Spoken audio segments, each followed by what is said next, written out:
बड़ी परेशानी है, मोदी फोन नहीं सुन रहा, मोदी जो है वो कल से खामोश है, अब पता नहीं वो क्या कर देगा, वो कोई मिसाइल का हमला ना हो जाए हमारे ऊपर। तो जब वो घर आता है तो फिर आप उसको गालियाँ देते हैं, आप उसको कह देंगे जी इसका जो यार है वो भी गद्दार है और ये भी गद्दार है। तो ये सारी चीज़ें जो है वो इनसे सबक सीखा जाना चाहिए, लेकिन वक्त हमने ज़ाया किया है, वक्त ज़ाया किया। उस वक्त ये हो जाता और ये खिता अमन से हम कनार हो जाता तो ये ना हमें IMF के और ना ये जिन मामलों में हम इस वक्त उलझे हुए हैं, ये शायद जो है ये सारे दूर हो चुके। उधर पाकिस्तान आज वो G20 के अंदर एक ఇతని పేరు రానా సనావుల్లా ఖాన్. ఈయన షాబాజ్ షరీఫ్కి అత్యంత సన్నిహితమైనటువంటి ఒక ముఖ్య కార్యదర్శి, వ్యక్తిగత కార్యదర్శి. ఇతనే స్వయంగా అంటున్నాడు, నరేంద్ర మోదీని తిట్టడం వల్ల పాకిస్తాన్ పరిస్థితి ఏంటో ఈరోజు అందరూ చూస్తున్నారు. IMF ముందు అడుక్కోవడానికి ప్రధాన కారణం నరేంద్ర మోదీని మనం తిట్టడమే. వాస్తవంగా చెప్పాలంటే నరేంద్ర మోదీని ఎందుకు తిడుతున్నామో కూడా మనకు తెలియదు. నరేంద్ర మోదీ ఒక హిందువు, భారతదేశంలో ప్రధాని అయ్యాడు, అదే మన ముఖ్య ఉద్దేశం, అదే మనకి అటాక్ చేయడానికి ప్రధాన కారణం తప్ప ఇంకా అంతకు మించి అందులో ఏమీ కనిపించలేదు మనకి. 2015లో లాహోర్ పర్యటనకు వచ్చినప్పుడు శాంతి ఒప్పందం చేసుకోవాలి వాళ్ళతో. మనం భారతదేశం లాంటి దేశం అంటే పొరుగున ఉన్నటువంటి ఏ దేశమైనా సరే మనకి చాలా అవసరం. ఏ దేశానికైనా సరే పొరుగు దేశాలతో అవసరం ఉంటుంది, కానీ మనలాంటి దేశానికి భారతదేశంతో ఇంకా ఎక్కువ అవసరం ఉంటుంది. ఆ రోజు నరేంద్ర మోదీ స్నేహాస్తం ఇచ్చినప్పుడు, శాంతికి ప్రబోధం చేసినప్పుడు, శాంతి కోసం ఆయన ప్రసంగించినప్పుడు, శాంతి కోసం చేయి చాచినప్పుడు మనం ఆ దేశంతో శాంతి కోసం కనుక ఒప్పందాలు చేసుకుంటే ఈరోజు మన ఆర్థిక పరిస్థితి ఇలా ఉండేది కాదు. ఈరోజు మనం IMF ముందు అడుక్కోవాల్సిన పరిస్థితి వచ్చేది కాదు. భారతదేశం ఈరోజు ఎప్పుడు ఏ క్షణాన మన మీద క్షిపణులు వేస్తుందో భయంతోనే బ్రతకాల్సినటువంటి పరిస్థితి. ఒకవైపు ఆఫ్ఘనిస్తాన్కి దగ్గరైంది భారత్, మనకి దూరం అవుతూనే ఉంది, మనం దూరం చేసుకుంటూనే ఉన్నాం.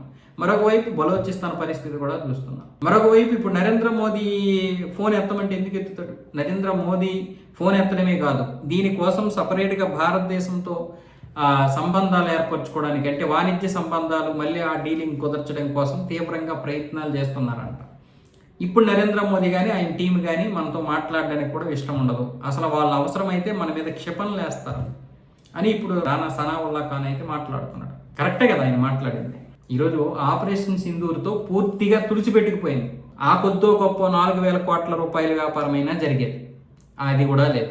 అంటే ఏంటి, అంతకుముందు పుల్వామా దాడి లాంటి అటాకులు చేసిన తర్వాత కూడా ఎంతో కొంత ఒప్పందాలు అయితే ఉండేవి. కానీ 2015తో పోలిస్తే నరేంద్ర మోదీ గారు లాహోర్ వెళ్ళి పర్యటించినప్పుడే ఆయనతో మంచిగా ఉండి, ఆయన వచ్చిన తర్వాత తిట్లు, అంటే ప్రతిపక్షం వాళ్ళు ఎంత తిట్టారో, అసలు ఎవడైనా అలా తిట్టుకుంటాడా? మన దేశానికి కూడా ఒక నవాజ్ షరీఫ్ వచ్చినప్పుడు మనం ఏం తిట్టలేదే, స్నేహంగా ఉన్నాము. ఆ తర్వాత కూడా ఆయనతో మనం ఎప్పుడు చేయలేదు. వాళ్ళు ఉగ్రదాడి చేస్తేనే మన భారతీయులు తిట్టారు తప్ప ఎప్పుడూ ఎవరిని మనం అనవసరంగా కించెత్తి పన్నెత్తి మాట కూడా ఆడలేదు. అలాంటి సద్భావం కలిగినటువంటి ప్రజలు కూడా మన దగ్గర ఉన్నారు. తర్వాత వాళ్ళు ఏం చేశారు? నరేంద్ర మోదీ వెళ్ళిన తర్వాత తిట్టిపోశారు. తత్ఫలితంగా ఏమైంది? ఆ తర్వాత నుంచి వాళ్ళ గొయ్యి వాళ్ళు తవ్వుకుంటూనే ఉన్నారు.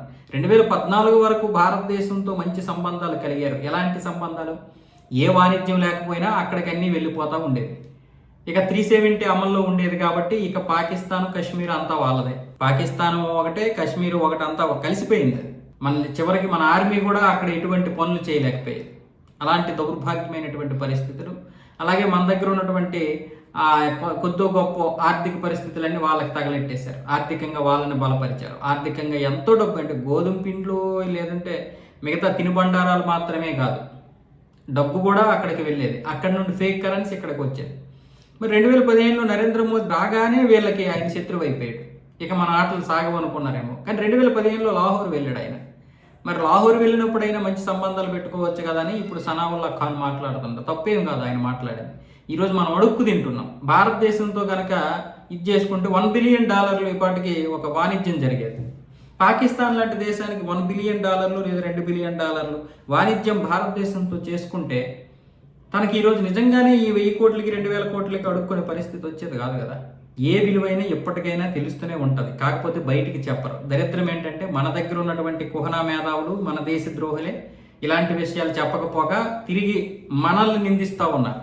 నరేంద్ర మోదీ ప్రభుత్వాన్ని నిందించడానికే సపరేట్గా కంకణం కట్టుకొని వీళ్ళు వాట్సాప్ యూనివర్సిటీలో మొత్తం రోజు ఇది చేస్తుంటారు, మళ్ళీ మనల్ని రకరకాల పేర్లతో పిలుస్తూ ఉంటారు ఈ వెధవలందరూ కలిసి.